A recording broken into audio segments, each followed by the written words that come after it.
السلام.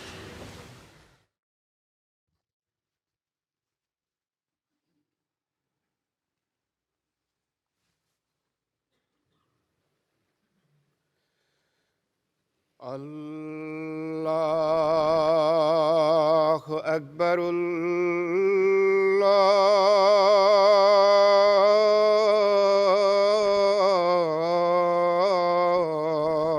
الله أكبر. الله أكبر.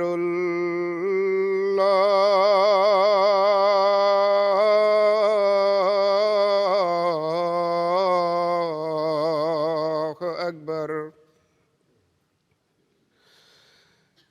أشهد أن لا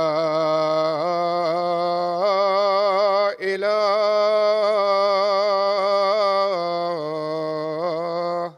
إلا الله.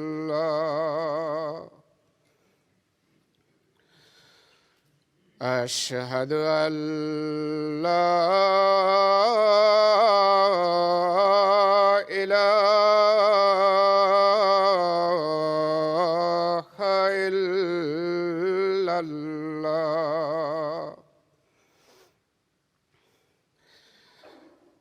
أشهد أن محمدًا رسول الله.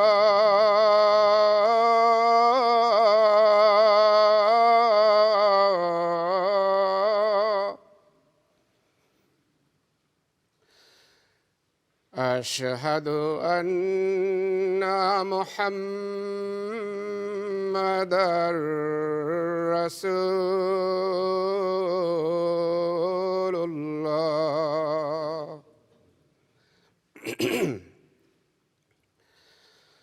حي على الصلاة.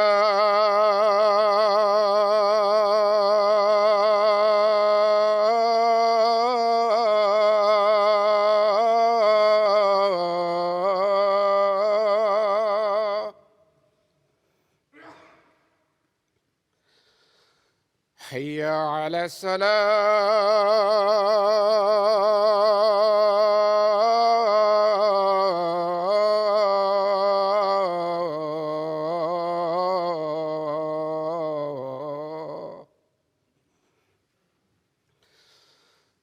حي على الفلاح.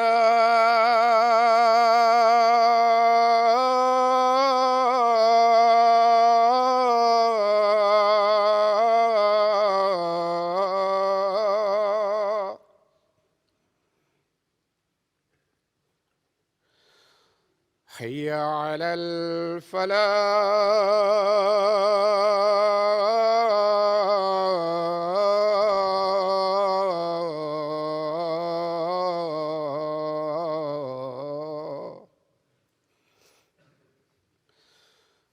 الله أكبر.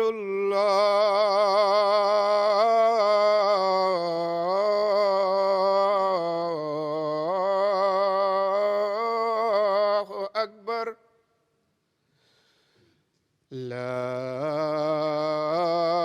إله إلا الله.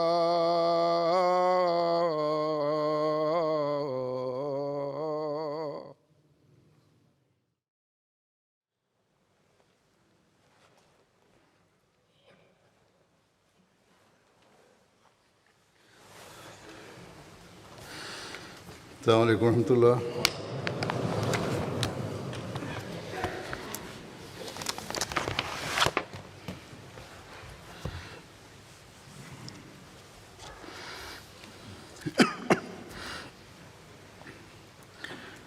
أشهد أن لا إله إلا الله وحده لا شريك له وأشهد أن محمدًا عبده ورسوله.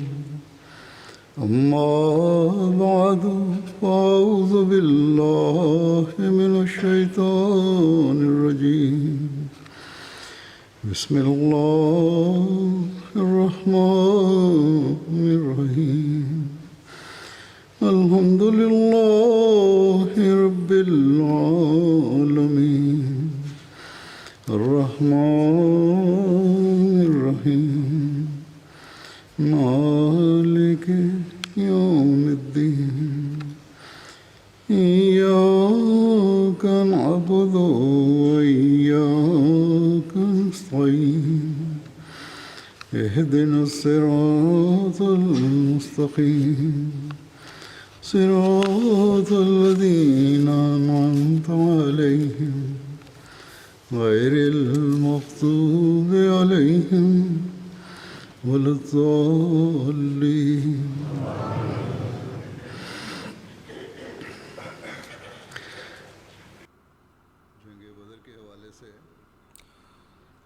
Los relatos de la vida del santo profeta sallam se mencionan con referencia a la batalla de Badr.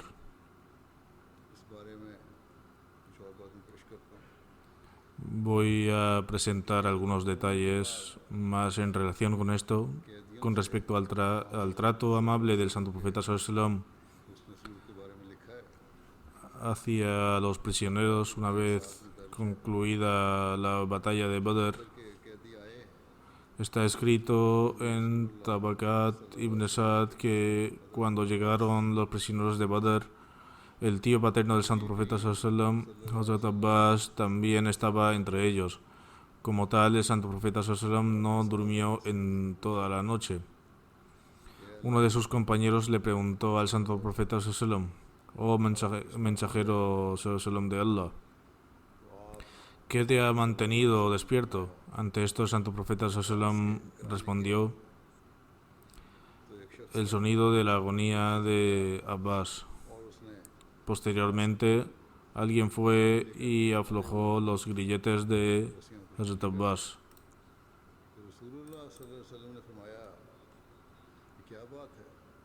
Estaba atado y aflojó un poco la cadena. Ante esto el santo profeta sallam dijo: ¿qué ha sucedido? Ya no puedo escuchar el sonido de la agonía de Abbas. Ante esto el individuo respondió: le aflojé un poco los grilletes. Ante esto el santo profeta sallam dijo: entonces debería hacer lo mismo con todos los prisioneros. No debería ser el caso de que simplemente aflojes los grilletes de un individuo debido a que él es mi pariente.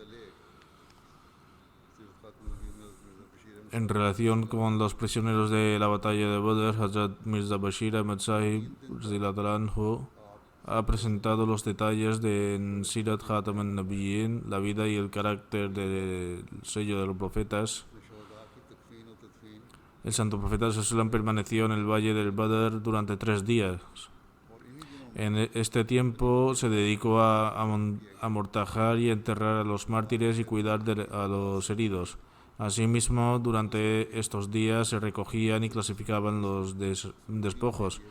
Los prisioneros de los incrédulos, que equivalían a 70, fueron asegurados y entregados a la custodia de varios musulmanes.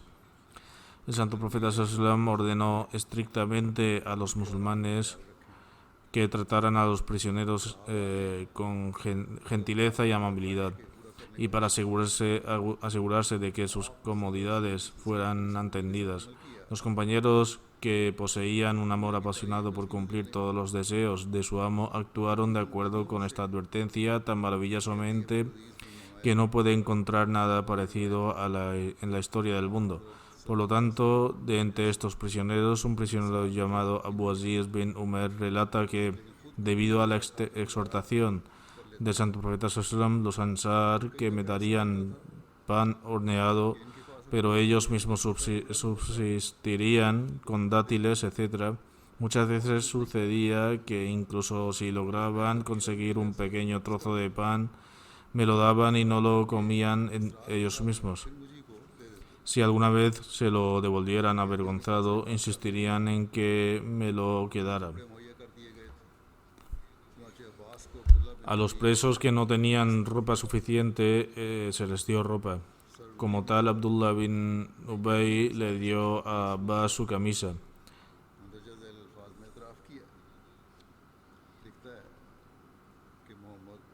Sir William Muir admite el trato amable de estos prisioneros en las siguientes palabras: en cumplimiento de las órdenes de Muhammad sallallahu alaihi wasallam, los ciudadanos de Medina y los refugiados que ya tenían casas propias recibieron a los prisioneros y los trataron con mucha consideración. Benditos sean los hombres de Medina, dijo uno de estos prisioneros en días posteriores. Nos hicieron cabalgar mientras ellos caminaban. Nos dieron pan de trigo para comer cuando había poco, contentándose con dátiles.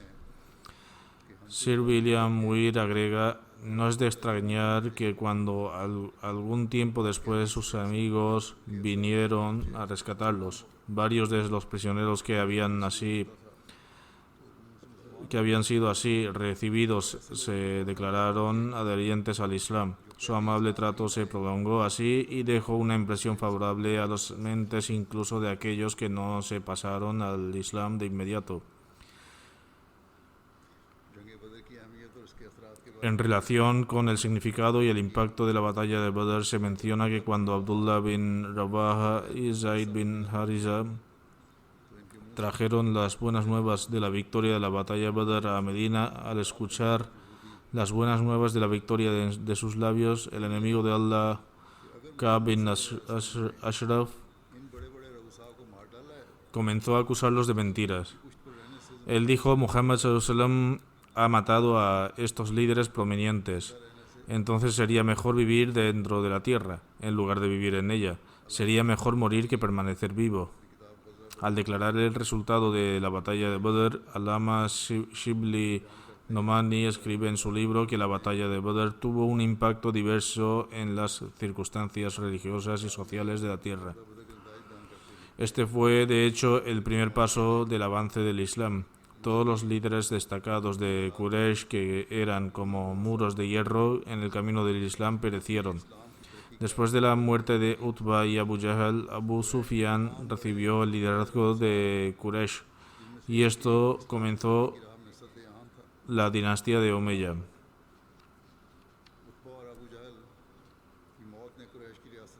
Sin embargo, la verdadera fuerza y poderío de los Quraysh ya había disminuido.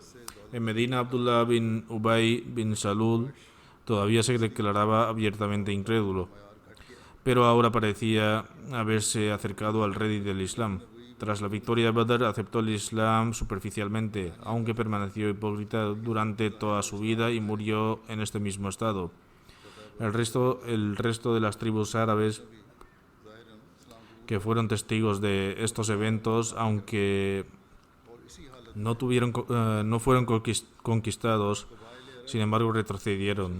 Muchas tribus, aunque no se convirtieron al Islam, ciertamente retrocedieron después de presenciar la victoria de Badr.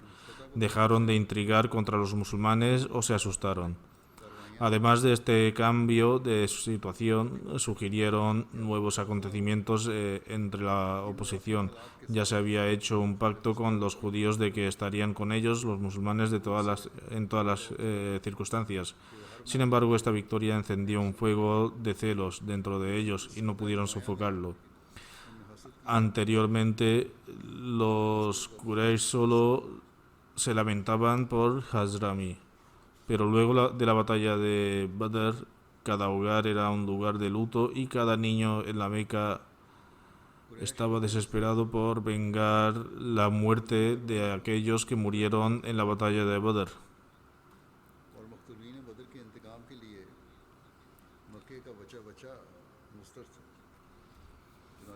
Por lo tanto, el incidente de Suwaik y la batalla de Ohad fueron el resultado de este celo de ellos. Al mencionar el resultado de la batalla de Badr, Hazrat Mirza Bashir Ahmad Sahib ha relatado lo siguiente: hasta ahora muchas personas de las tribus de Aus y Khazraj se mantuvieron firmes en el politeísmo. La victoria de Badr resultó en un movimiento entre estas personas y al presenciar esta magnífica y extraordinaria victoria, muchas personas de entre ellos se convirtieron de la verdad del Islam. A partir de entonces, el momento de adoración de ídolos comenzó a disminuir muy rápidamente en Medina. Sin embargo, también hubo algunos en cuyos corazones esta victoria del Islam había encendido un fuego de rencor y celos. Encontrando imprudente oponerse abiertamente, aparentemente aceptaron el Islam, pero desde adentro buscaron desarraigarlo y se unieron al partido de los hipócritas. El más prominente entre esta última clase de personas fue Abdullah bin Ubay bin Salul, quien era un jefe muy renombrado de la tribu de Khazraj. Debido a la llegada del santo profeta sallallahu alaihi wasallam a Medina, ya había sufrido el impacto de que le quitaran su liderazgo. Después de Badr, este individuo se convirtió al principio en musulmán, pero su corazón estaba saciado de malicia y enemistad hacia el Islam. Se convirtió en el líder de la hipocresía y en secreto comenzó a tramar una serie de conspiraciones contra el Islam y el santo profeta sallallahu alaihi wasallam.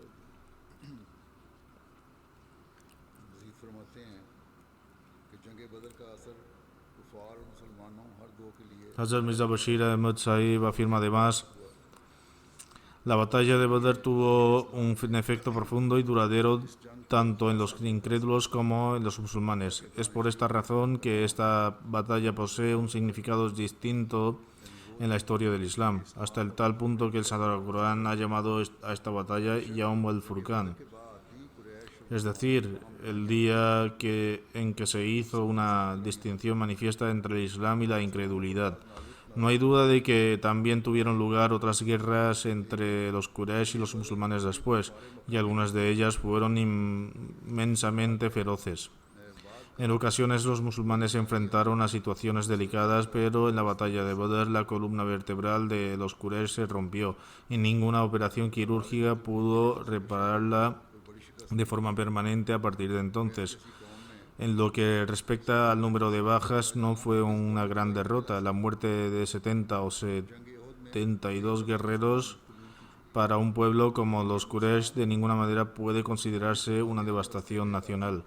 En la batalla de Uhud, este fue el número de bajas musulmanas. Sin embargo, esta pérdida ni siquiera resultó ser un obstáculo temporal en el camino victorioso de los musulmanes, a pesar de que los musulmanes eran muy débiles en ese momento. Entonces, ¿por qué la batalla de Badr se denominó Yawm al-Furqan?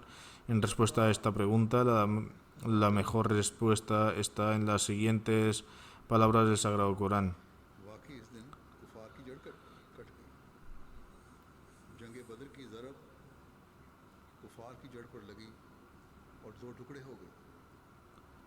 En verdad, en ese día, la raíz de los incrédulos fue cortada. En otras palabras, el golpe de la batalla de Badr golpeó la raíz de los incrédulos y los hizo añicos. Si este mismo golpe hubiera golpeado las ramas en lugar de la raíz, independientemente de la gran pérdida de que hubiera infligido, esta pérdida no habría sido nada comparada con la que realmente sufrió. Sin embargo, este golpe en la raíz convirtió al exuberante árbol verde en un montón de carbón en cuestión de momentos. Solo sobrevivieron aquellas ramas que se unieron al otro árbol antes de secarse. Por lo tanto, en el campo de Badr, la pérdida de los Quraysh no se midió por el número de hombres que murieron, sino por la gente que murió.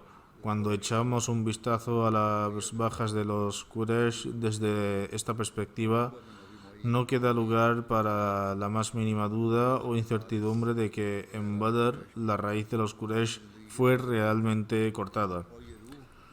Utba, Shaiba, Umayya bin Khalf, Abu Jahl, Uqba bin Abi Mu'ayt y Nadr bin Haris, etc. eran el espíritu en el movimiento de los Quraysh. Este espíritu salió volando de los Quraysh en el valle de Badr para siempre y quedaron como un cuerpo sin vida. Es por esta razón que a la batalla de Badr se le ha dado el nombre de Yawm al-Furqan.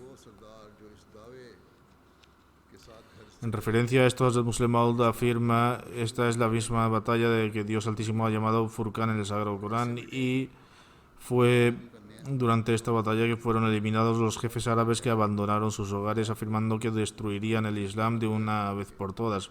Fueron eliminados de tal manera que hoy sus nombres han sido olvidados. Si se recuerda sus nombres, la afiliación a ellos no es un medio de orgullo, sino un medio de deshonra. En última instancia, Dios Altísimo concedió a los musulmanes una gran victoria en esta batalla. Hazrat Muslim Maud afirma además: no hay duda de que incluso después de esta batalla los musulmanes fueron objeto de crueldad y se vieron obligados a luchar contra los incrédulos en varias ocasiones.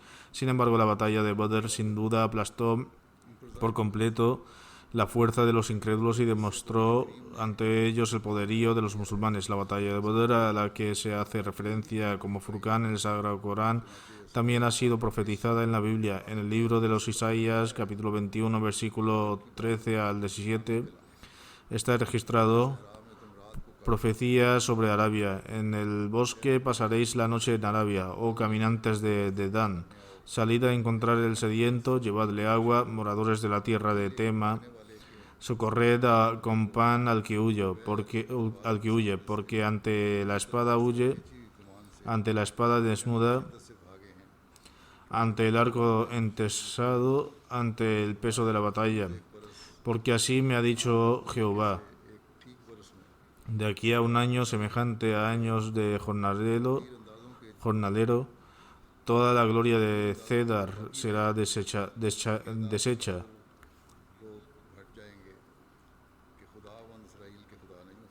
Y los sobrevivientes del número de valientes flecheros, hijos de Cedar, serán reducidos, porque el Señor, Dios de Israel, lo ha dicho. Hazrat Muslim Maud afirma además en estas palabras la profecía de palabras del profeta Isaías. Se profetizó que exactamente un año después del periodo de la migración se produciría una guerra en Arabia que reduciría a polvo al esplendor de Cedar. Aquellos que acusan al santo profeta Sallam de huir, huirán ellos mismos en presencia de sus propios ejércitos. Su estado será que los cadáveres de sus comandantes y generales quedarán en el campo de batalla, y finalmente en el valle de la Meca perderás a sus generales, perdiendo así la fuerza que alguna vez tuvo. De manera similar, el Sagrado Corán predijo una 11ª noche y profetizó que precisamente un año después de la migración la fuerza de los incrédulos se rompería, mientras que la victoria y el triunfo serían de los musulmanes. Así, después de exactamente un año, tuvo lugar la batalla de Badr, en el cual murieron muchos líderes de alto rango, y los musulmanes lograron una victoria rotunda sobre ellos. Hazrat Muslim Maud continúa a reflexionar. Hasta el primer Ramadán, después de llegar a Medina, habían pasado 10 años desde que se hizo esta profecía. El mes de Ramadán comenzaría el 11º año. Después del transcurrido este año, a principios del 11º año, el 17 de Ramadán, tuvo lugar la batalla de Badr, durante el cual murieron destacados incrédulos, lo que puso fin a sus viciosos ataques.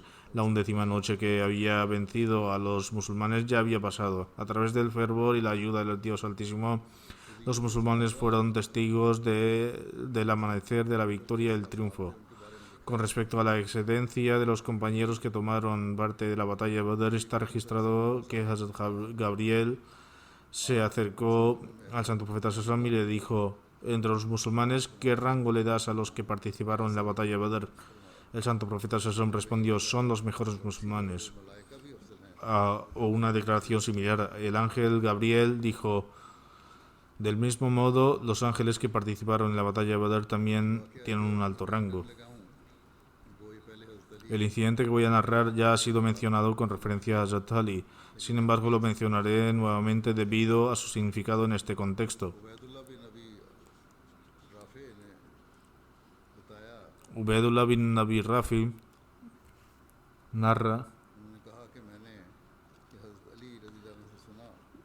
que escuchó a Hazrat Ali decir: el santo profeta Sallam me envió a Zubair, Miqdad bin Aswad y a mí, y nos indicó que fuéramos a Rosa Haj. Allí encontraríamos a una mujer montada en un caballo con una carta que deberíamos confiscar. Partimos mientras nuestros caballos galopaban rápidamente. Cuando llegamos a Rojahaj, encontramos allí a una mujer montada en un camello. Le pedimos que entregara la carta. Ella dijo, no tengo ninguna carta. Le respondimos, debes entregarnos la carta, de lo contrario te quitaremos la ropa y te registraremos. Ante esto sacó la carta de su cabello y nos la dio. Le trajimos la carta al Santo Profeta ﷺ. Cuando se abrió la carta decía de Hatib bin Abi Batlah a la gente de la Meca.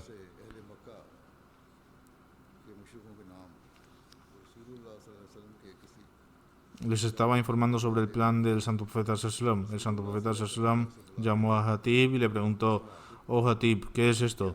Él respondió, oh mensajero ﷺ de Dios, por favor no te apresures a juzgarme. Soy un hombre que se asentó entre los Quraysh, no soy nativo de ellos. Vuestros otros compañeros migrantes también tienen parientes en la Meca, a través de quienes han asegurado sus hogares y riquezas. Como no tengo parientes entre ellos, con esto quise ganarme su favor para que fuesen considerados conmigo. No he cometido este acto por incredulidad o apostasía, porque nunca podría preferir la incredulidad después de haber aceptado el Islam. Dijo que nunca podría sentirse atraído por la incredulidad después de aceptar el Islam con un corazón sincero. Al escuchar esto, el Santo Profeta ﷺ dijo, él os ha dicho la verdad. Hazrat Umar comentó, oh mensajero ﷺ de Dios, permíteme golpear el cuello de este hipócrita. El Santo Profeta ﷺ respondió, él participó en la batalla de Badr. No lo sabes, pero Dios ha sido testigo de los compañeros de Badr y ha dicho, haced lo que queráis porque he cubierto vuestros pecados. En otras palabras, ya no cometerían pecados mayores y tendrían un buen destino. Esto significaba que estas personas no morirían en un estado de incredulidad. Por lo tanto, es evidente por las palabras de Hazrat Hatib, como ya he dicho, que nunca podría preferir la incredulidad después de aceptar el Islam. Hazrat Abu Huraira relata que el Santo Profeta ﷺ dijo, quizás Dios Altísimo miró a los compañeros de Badr con misericordia y les dijo, haced lo que queráis porque les he perdonado. En otras palabras, aparte de la incredulidad, Dios Altísimo perdonará sus errores comunes y menores. A través de estas palabras, el Todopoderoso también les aseguró que nunca caerían en la incredulidad y que su destino sería auspicioso. Esto es también lo que significan estas palabras. Incluso si se cometen algunos errores o pecados, serían debido a la debilidad humana, que serían perdonados por Dios Altísimo.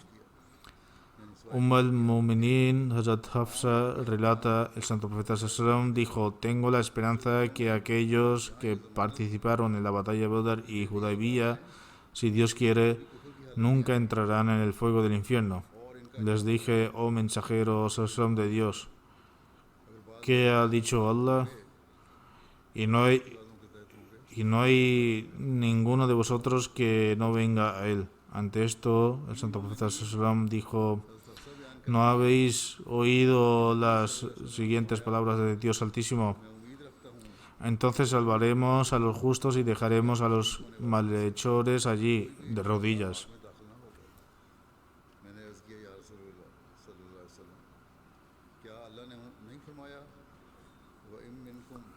Incluso durante el califato de Hazrat Umar, cuando se establecieron asignaciones monetarias para los compañeros, las asignaciones para los compañeros de Badr fueron especialmente distinguidas.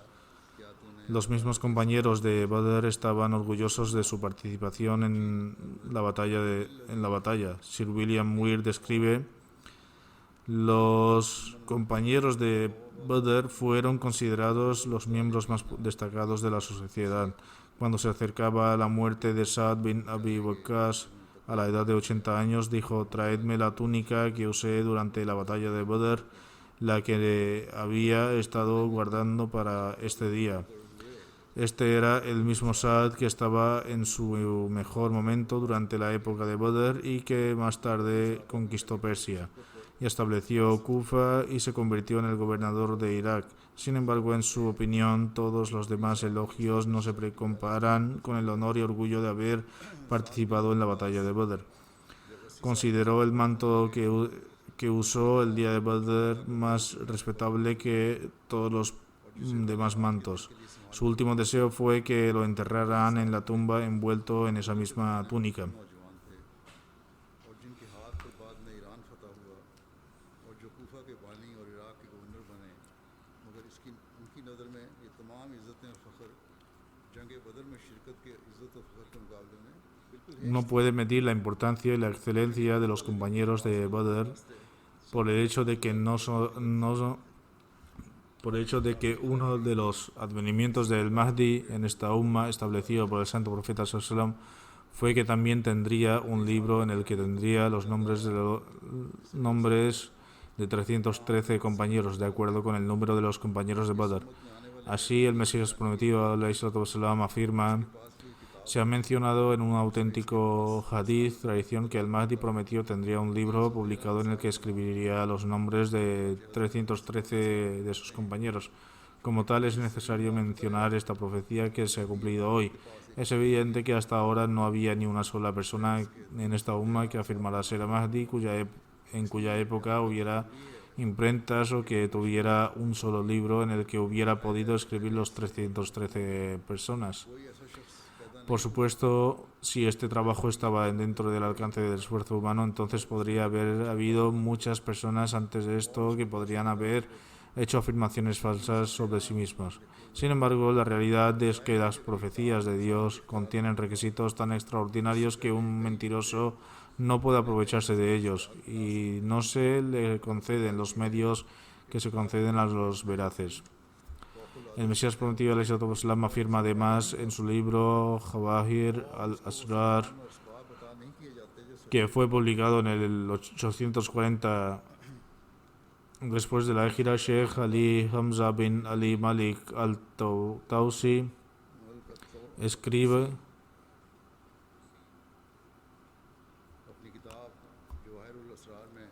lo siguiente sobre el Mahdi prometido, cuya traducción es: el Mahdi procederá de un pueblo llamado Qada. De hecho, esta es la versión árabe de Qadian. Luego dice: Dios mostrará la veracidad de este Mahdi y reunirá a sus amigos en todas partes, que serán iguales en número a la gente de Badr. En otras palabras, serán 313. Y sus nombres y carácter y cualidades escribirán en un libro publicado. Hasta ahora nadie había afirmado ser el Mahdi prometido y tener un libro publicado en el que figuran los nombres de sus amigos. Sin embargo, ha escrito previamente 313 nombres en Aina Kamalat Islam, y para confirmarlo aún más escribiré esos 313 nombres aquí una vez más. El Mesías prometido alayhi salatu wassalam escribió esto en el apéndice del libro Anjam-e-Atam. Toda persona justa debe saber que esta es otra profecía que se cumplió a mi favor. De acuerdo con lo expuesto en la narración, es necesario afirmar desde el principio que todos estos compañeros poseen cualidades de veracidad y piedad en cuanto a sus rangos que Dios Altísimo conoce mejor. Unos sobresalían a otros en amor y devoción a Dios y en estar ocupados al servicio de la fe. Observad, estos 313 personas sinceras que se mencionan en este libro son un cumplimiento de esta misma profecía que se encuentra en las tradiciones del Santo Profeta sallallahu alaihi wasallam. La profecía también contiene las palabras de Qada, que apuntan claramente hacia Qadian. Todo el sentido de este hadith es que el Mahdi prometido nacerá en Qadian, no que tendrá un libro publicado en el que estarán escritos los 313 de sus amigos. Todo el mundo sabe que no era posible escribir el nombre de mi ciudad Qadian en los libros que se escribieron hace 1000 años. Tampoco creé una máquina de imprimir, por lo que podría decirse que inventé la imprenta en esta época con el mismo fin. Yo no inventé la imprenta. También estaba fuera de mi alcance traer a 313 compañeros. De hecho, fue Dios Altísimo quien procuró estos medios para que se cumpliera la profecía hecha por su mensajero, sallam. Al exponer las similitudes entre el Santo Profeta sallam y el profeta Moisés, alayhi salatu wassalam, En relación con la batalla de Badr, el Mesías prometido al-Islam afirma: al igual que los israelitas, el pueblo de Dios correctamente guiado sufrió grandes dificultades durante 13 años en la Meca a manos de los incrédulos. Estas dificultades eran mucho mayores que las infligidas por el faraón a los israelitas. Finalmente, estas personas justamente guiadas huyeron de la Meca junto con aquel que era más justo entre ellos y en su liderazgo. Al igual que nacieron los israelitas, entonces la gente de la Meca los persiguió para matarlos, igual que el faraón persiguió a los israelitas para matarlos. En última instancia fue debido a esta persecución que encontraron su ruina en Badr, al igual que el faraón y su ejército encontraron una ruina en el río Nilo. Fue para descubrir esta conexión que al ver el cuerpo de Abu Jahl entre los que murieron en Badr, el santo profeta sallam dijo que esta persona es el faraón de esta nación. Del mismo modo que la perdición del faraón y el ejército en el río Nilo fue un hecho presenciado y experimentado y por lo tanto algo que nadie podría objetar. La persecución de Abu Jahl y su ejército, que acabó en derrota en la batalla de Badr, también fue un hecho presenciado y experimentado, cuya negación sería una insensatez y una locura. El pueblo que se parecía a los israelitas, en otras palabras, el pueblo de Dios que fue liberado por nuestro líder y maestro de las crueldades de los mequías, cantó himnos después de la batalla de Badr, al igual que hicieron los israelitas en la orilla del río Nilo. Aquellos himnos árabes que se cantaban en las llanuras de Badr se conservan aún hoy en los libros. Luego, en otro momento, el Mesías prometido al-Islam afirma: el ejemplo que da la Torá de Deuteronomio es de ese mismo profeta que fue acompañado con ayuda divina y junto con su comunidad soportó penurias y todo tipo de dificultades durante 13 años y luego finalmente huyó junto con su comunidad, pero fueron perseguidos. Finalmente, en pocas horas, en la batalla de Badr, Abu Jahl y su gente fueron abatidos por las rápidas espadas, igual que el faraón y su ejército presenciaron por la rapidez del río Nilo.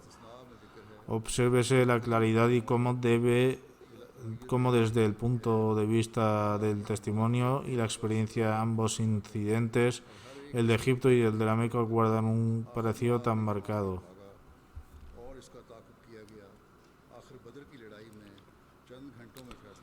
Así se afirma en el Sagrado Corán, y que Dios ya te ayudó en Badr cuando eras débil.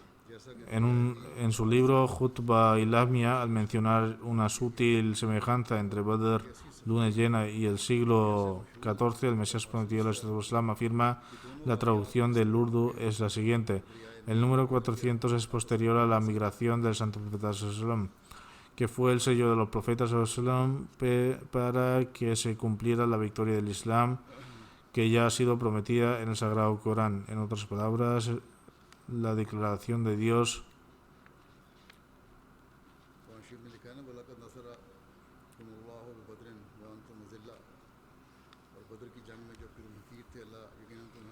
reflexiona sobre este versículo como aquellos que poseen vista, porque ciertamente este versículo apunta hacia los Badrs.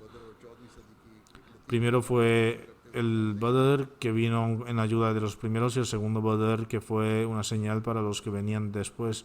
No hay duda en que este versículo contiene una sutil indicación hacia ese momento en el futuro que iba a ser como la noche de Badr y que se manifestaría 400 años después de un periodo de 1000 años.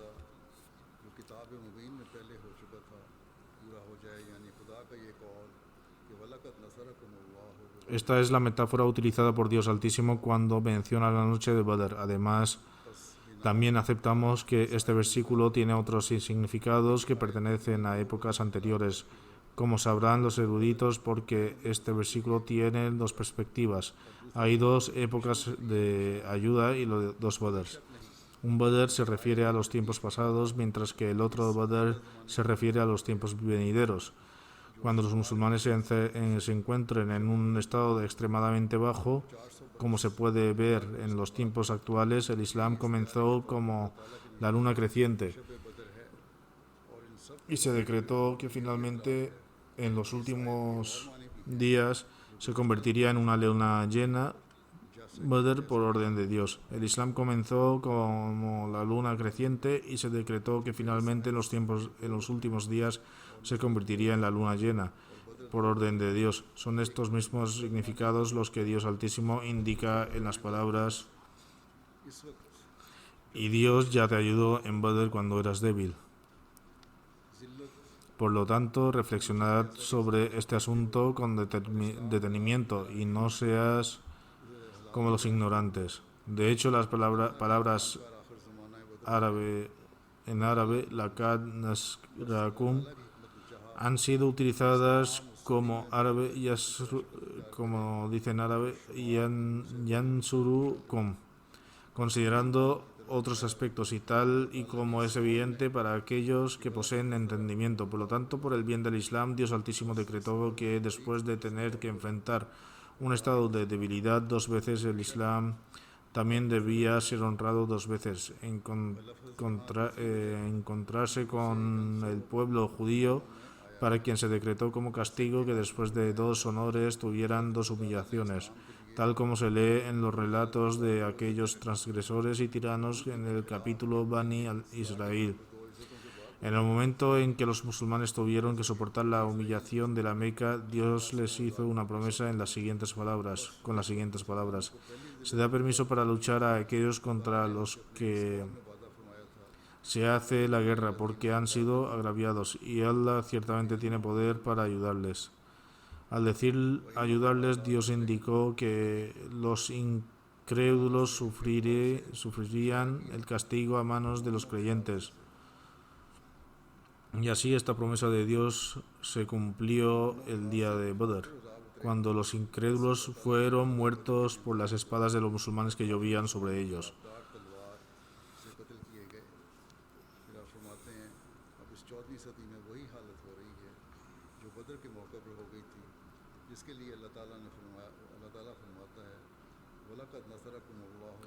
A continuación, el Mesías prometido alaihi salam afirma: la situación en el siglo XIV es como la que se produjo en Badr, sobre la que Dios dice: y Allah ya te ayudó en Badr cuando eras débil. Este versículo implica una profecía. Cuando en el siglo XIV el Islam se vuelva frágil y débil, Dios, según su promesa, vendrá en su ayuda. El Mesías prometido alaihi salam afirma además: observa cómo a los compañeros se le concedió ayuda en Badr, y se afirma que esta ayuda ya le fue dada en un momento en que eran menos en número. La incredulidad fue erradicada durante ese Badr. Junto con la manifestación de signos extraordinarios en Badr, hubo también una profecía sobre el futuro.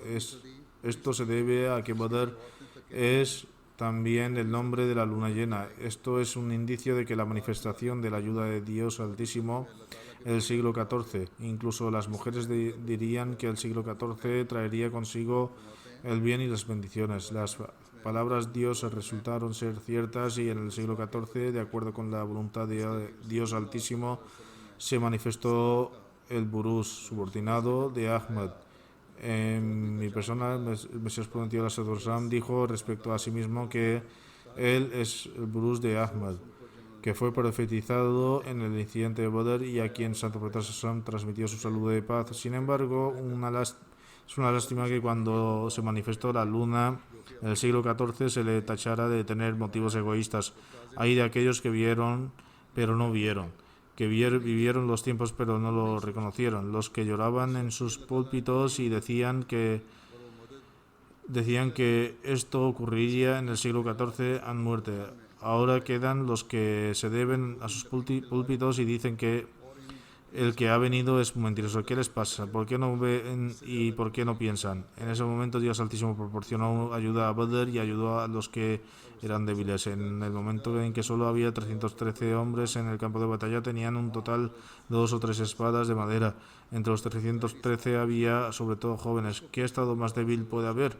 Por otro lado, había una gran fuerza compuesta por jóvenes experimentados y curtidos en 1000 batallas. El Santo Profeta Sassam no tenía medios aparentes a su favor. En ese momento el Santo Profeta Sassam rezó: oh Dios, si hoy destruyes este partido, esta religión no quedará nadie para adorarte. Escucha, te digo con tal certeza que la situación actual es la misma que la de Badr. Dios Altísimo está preparando un grupo de la misma manera. Se aplican las mismas palabras de Badr y las palabras de estar en un estado de debilidad. El número 14 tiene una conexión muy profunda en este sentido. La luna del siglo XIV está completa.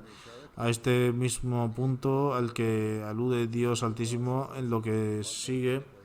Y Dios ya os ayudó en Badr cuando estabais débiles. También en aquella época la comodidad del santo profeta Sasam era pequeña y sin embargo vencieron al enemigo. Y ahora también está Badr de nuestra época actual. Con respecto a la revelación, no olvidéis el acontecimiento de la batalla de Badr.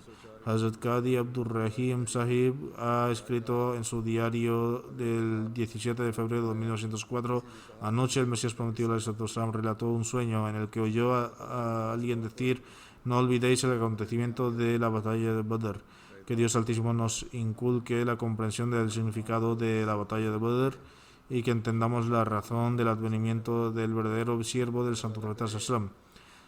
Que Dios Altísimo permita a la umma musulmana comprender el significado del evento de Badr y les permita reconocer al Mesías prometido, al Islam, que ha aparecido en subordinación al santo profeta Sallam. Y a través de esto se harán dignos de recuperar su grandeza y glorias perdidas. Ahora quiero hablar en relación con el Jalsa Salana. Si Dios quiere, la convención anual del Reino Unido comenzará el próximo viernes. Este año muchos invitados acudirán tras un intervalo de aproximadamente 3 a 4 años. De hecho, los invitados ya han empezado a llegar.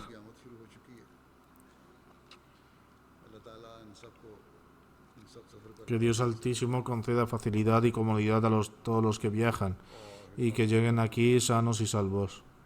Que obtengan verdaderas bendiciones del propósito del Jalsa, del mismo modo que todos los Ahmadis que residen en el Reino Unido participen en el Jalsa con el verdadero fervor y espíritu, con el único objetivo en mente de que se esfuercen por alcanzar las recompensas espirituales durante los días del Jalsa. Del mismo modo, todos los trabajadores que han sido designados por diversas tareas durante el Jalsa deben esforzarse por servir a todos los parientes del Jalsa, ya que son los invitados del Mesías prometido al Salatu Islam.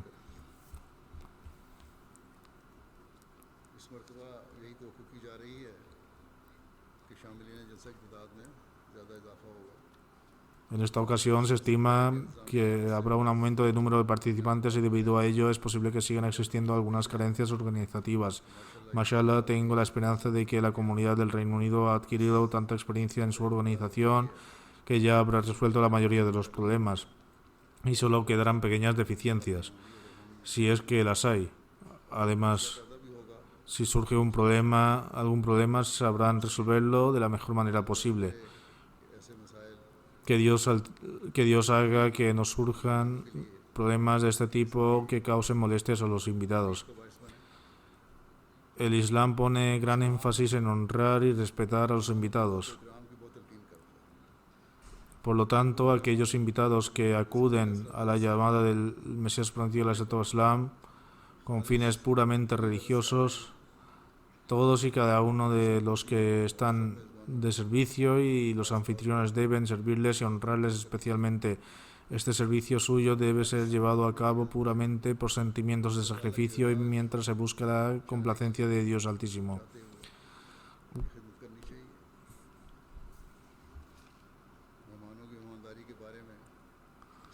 ¿Cuáles son las enseñanzas del Islam con respecto a la hospitalidad de los individuos y qué esperaba el Santo Profeta Sallam en cuanto a la hospitalidad de los invitados? En una ocasión, el Santo Profeta Sallam dijo: quien crea en Dios y en el último día debe honrar a sus invitados. Durante los días del Jalsa acuden personas de todas las naciones con temperamentos diversos. A veces surgen dificultades para dirigir a personas con temperamentos diferentes. Debido a sus diferencias naturales, los huéspedes a veces dicen algo o actúan de manera que dificulta la labor de la persona que está de servicio o tiene la tarea de atender a ese huésped. Sin embargo, el Santo Profeta ﷺ nos ha ordenado honrar siempre a nuestros invitados porque esta es otra forma en la que se pone a prueba la fe de uno. Así pues, los que están de servicio deben mostrar siempre una moral elevada y tener siempre una sonrisa en la cara. Aquellos que están sirviendo se han ofrecido voluntariamente para servir a los invitados, por lo tanto deben alcanzar este nivel que Dios Altísimo y su mensajero ﷺ desean de ellos. ¿Qué nivel de elevada moral nos enseña a alcanzar el Islam?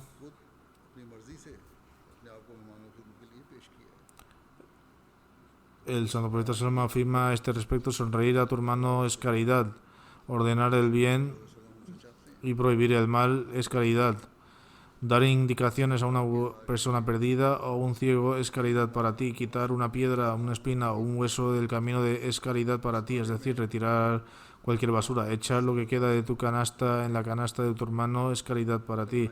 Estas son las normas que todo Ahmadi debe alcanzar. Como estoy llamando la atención a los trabajadores sobre esto, les digo que permanecer siempre sonrientes es un rango muy loable. A veces los que están al servicio también tienen poco tiempo para dormir, se cansan. A pesar de ello, se nos ordena sonreír siempre y servir de todo corazón. Además, el departamento de Tarbiyat y todos los que están de servicio en general deben ser conscientes de que si ven a alguien comportarse de una manera que va en contra de la santidad de nuestro ambiente y enseñanzas piadosas, deben aconsejarles de una manera amable y cariñosa. A continuación se menciona en un hadith que hay que mostrar el camino a los demás. Hay equipos asignados para mostrar el camino a la gente. Del mismo modo, se erigen tablones con señales en diversos lugares que contienen instrucciones y señales. A pesar de ello, si alguien pide indicaciones, se le debe orientar en consecuencia. No es necesario que solo los que tienen asignada esta obligación informen a los demás. Si una persona conoce las indicaciones, la buena moral dicta que debe mostrarle el camino y si no lo sabe, debe orientarle hacia el departamento correspondiente que lo sabría. Todo el mundo sabe que ayudar a las personas con discapacidad física o visual es una responsabilidad fundamental y así se lo recuerda a todo el mundo. Por lo tanto, es necesario profundizar más en este tema. Además, si un huésped o cualquier otra persona arroja bolsas o vasos desechables o cualquier otro tipo de basura en el pasillo o en cualquier otro lugar, aunque el departamento de higiene se encargue de limpiarlo, si un trabajador ve basura, debe recogerla y tirarla en el cubo de basura más cercano. La administración debe asegurarse de que haya papeleras en varios puntos. Al mismo tiempo, dadas las circunstancias, la administración también debería asegurarse de que nadie arroja allí nada inapropiado. Del mismo modo, los responsables de la comida también deben ocuparse de los invitados. Si hay alguna carencia en la cantidad de comida, explica amablemente a los invitados que debido a la escasez, si pueden repartir la comida, todos podrán tener una parte. Por lo general, las posibilidades de que esto ocurra son escasas. Sin embargo, si se produce una situación de este tipo, los equipos encargados de servir comida deben afrontar con amor y sabiduría. Asimismo, existe el Departamento de Gestión de Tráfico. De vez en cuando también pueden surgir problemas, sobre todo cuando hace mal tiempo. También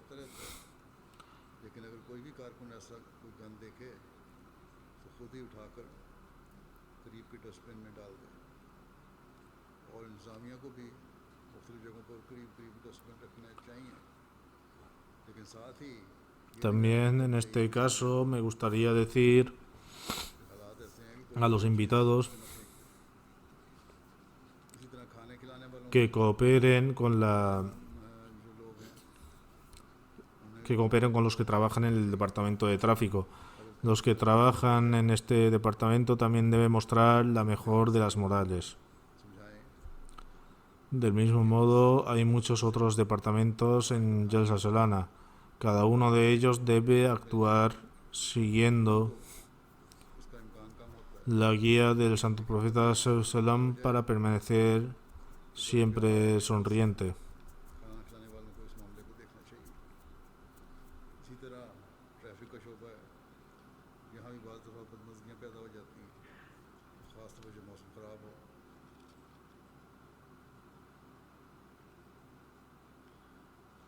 इस बारे में भी जहाँ लोगों को भी मैं कहूँगा आने वाले मेहमानों को कि in traffic Que Dios Altísimo permita a todos los trabajadores अच्छे अखलाक का मुजाहरा हमेशा करें।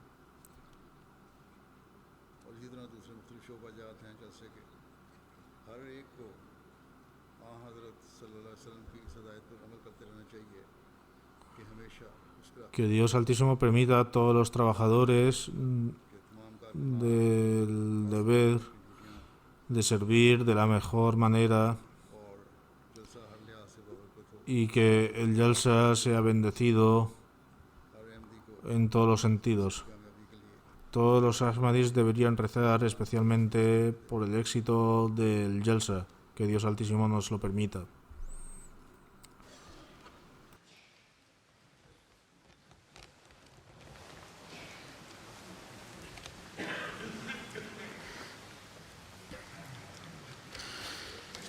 الحمد لله نحمده ونستعينه ونستغفره ونؤمن به ونتوكل عليه ونعوذ بالله من شرور أنفسنا ومن سيئات أعمالنا من يهده الله فلا مضل له ومن يضلل فلا هادي له ونشهد أن لا إله إلا الله ونشهد أن محمدا عبده ورسوله عباد الله رحمكم الله إن الله يأمر بالعدل والإحسان وإيتاء ذي القربى وينهى عن الفحشاء والمنكر والبغي يعظكم لعلكم تذكرون اذكروا الله يذكركم وادعوه يستجب لكم ولذكر الله أكبر